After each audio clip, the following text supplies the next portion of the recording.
Hoje eu vim aqui comentar um pouquinho sobre 5 perguntas muito frequentes dos pacientes que vêm ao consultório para a realização da cirurgia bariátrica. Acho que a primeira pergunta, o paciente chega e pergunta se o fato dele não ter o IMC acima de 40, se ele seria um candidato à cirurgia bariátrica. Então, nós sempre comentamos, em vídeos anteriores, inclusive, que a bariátrica ela vai apresentar basicamente hoje 2 indicações principais. Pessoas que têm o índice de massa corporal calculado igual ou maior que 40, independente de qualquer doença relacionada, ou caso o paciente tenha um IMC um pouco menor, de 35 a 39,9, mas possua alguma comorbidade, ou seja, alguma doença que é causada ou agravada pela obesidade, esse paciente também se torna candidato à cirurgia bariátrica. Existe, claro, uma lista de comorbidades hoje que vão contemplar o paciente com IMC acima de 35 para a realização da cirurgia bariátrica. Segundo ponto importante, os pacientes sempre perguntam a respeito de quanto de peso ele vai perder após a cirurgia bariátrica. E isso é importante. A técnica cirúrgica hoje, que são as 2 principais utilizadas no Brasil, vão ser a gastrectomia vertical, que é o sleeve, aquela cirurgia que só faz a segmentação do estômago,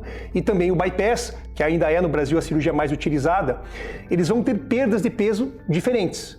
O sleeve, como não mexe na parte intestinal, vai ter perdas em torno de 25 a 30% do peso corporal inicial, enquanto o bypass não, ele já tem uma perda um pouco maior, perdas que chegam a 35, 40% do peso corporal. Claro que a indicação de uma técnica ou de outra vai ser dependente de exames, de uma avaliação individual de cada paciente. Outro dado interessante é a pergunta que vem logo em sequência: doutor, mas essas cirurgias são reversíveis? Veja, o bypass, apesar de ser uma técnica um pouquinho mais complexa, nós não removemos ou retiramos nenhum segmento, nem do intestino e nem do estômago.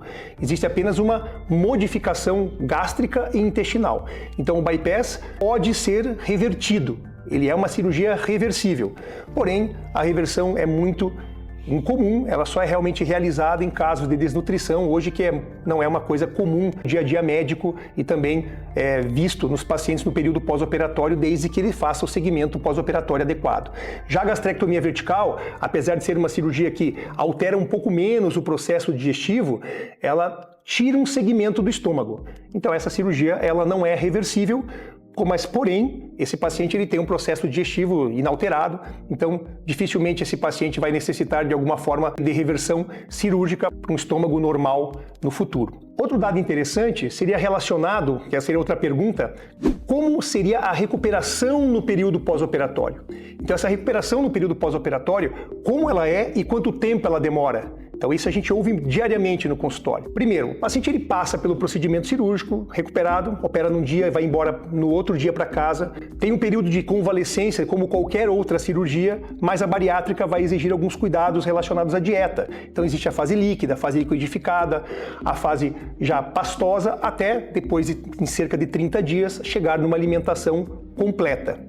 Em relação à parte de cuidados, em relação a exercícios, atividades diárias, o paciente já sai andando, caminhando, subindo escada, uma rotina diária normal, com exceção de carregar peso, fazer atividade física, em que nós temos que esperar pelo menos 30 dias, certo? Relação sexual após 2 semanas, dirigir após 1 semana. Hoje, fazendo por videolaparoscopia, esses seriam os parâmetros. Claro que uma cirurgia convencional feita por corte, que ainda é utilizada no Sistema Único de Saúde, pode necessitar de tempo um pouquinho maior para retorno a esse tipo de atividade que eu acabei de comentar com você. E um outro ponto importante que os pacientes também sempre perguntam, como que é o preparo pré-operatório, né? Então, que exames ele tem que fazer?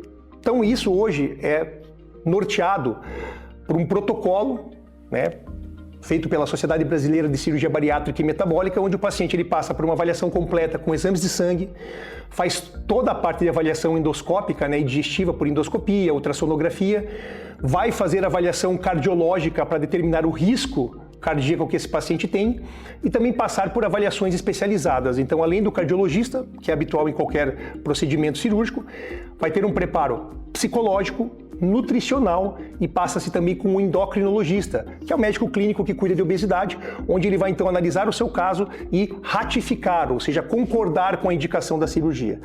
Terminado todo esse protocolo, esse paciente então ele poderá ser submetido ao tratamento cirúrgico. Espero que essas 5 perguntas tenham sido bem elucidativas para vocês e caso vocês tenham alguma outra dúvida, deixe aqui nos comentários que eu possa esclarecer posteriormente.